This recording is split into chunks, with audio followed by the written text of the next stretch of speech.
صحرا میں زندگی بسر کرنے والا ایک عربی اپنے اونٹ پر سوار ہو کر مسجد الحرم کی طرف روانہ ہوا۔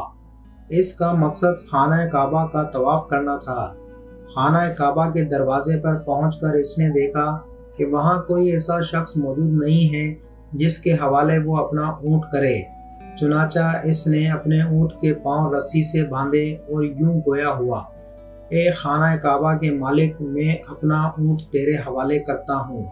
اس عربی نے دل کی گہرائیوں سے یہ جملہ ادا کیا اور مسجد الحرم میں داخل ہوا اور خانہ کعبہ کا طواف کرنے کے بعد 2 رکعت نماز پڑھنے میں مشغول ہو گیا۔ ادھر ایک مکار چور چھپا ہوا تھا۔ موقع پاتے ہی اس نے اونٹ کے پاؤں کی رسی کھولی اور لے کر فرار ہو گیا۔ طواف اور نماز کے فارغ ہونے کے بعد عربی مسجد الحرم سے باہر آیا تو وہاں اونٹ موجود نہیں تھا۔ اس کا کل سرمایہ یہی تھا۔ وہ اچھی طرح سمجھ چکا تھا کہ اس کا اونٹ چوری ہو گیا ہے۔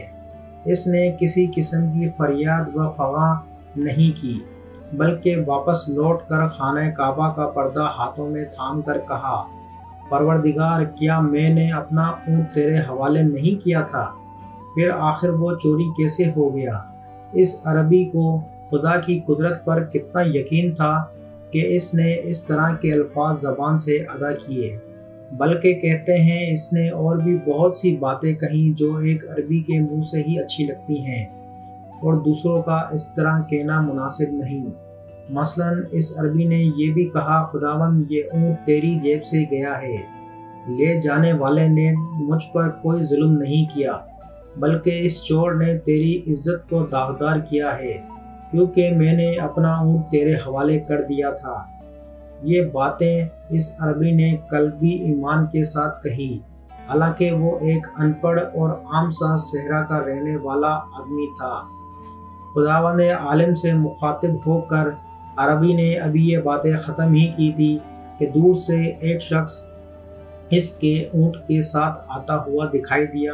اس کا ایک ہاتھ کٹا ہوا تھا اور اس نے اپنے دوسرے ہاتھ سے اونٹ کی رسی تھام رکھی تھی۔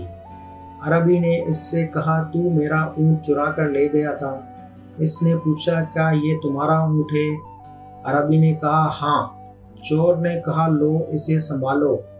جب میں یہ اونٹ چرا کر صفا مروہ کے درمیان سے گزر رہا تھا تو پہاڑ کے قریب سے ایک بزرگ شخص نے مجھے ڈانٹ کر کہا: تمہیں شرم نہیں آتی مسجد الحرم کے پاس حرم کے اندر لوگوں کا مال چراتے ہو؟ اپنا ہاتھ بڑھاؤ۔ میں نے بے اختیار اپنا ہاتھ آگے کر دیا۔ انہوں نے میرا ہاتھ کاٹ دیا اور مجھے حکم دیا: تم خود لے جا کر یہ اونٹ اس کے مالک تک پہنچاؤ۔ اس طرح یہ بدقسمت چور ذلیل و رسوا ہو کر اونٹ لے آیا اور وہ عربی خوشی خوشی اس پر سوار ہو کر روانہ ہو گیا۔ اس قسم کا خدا پر توکل ایمان کامل کے نتیجے میں پیدا ہوتا ہے۔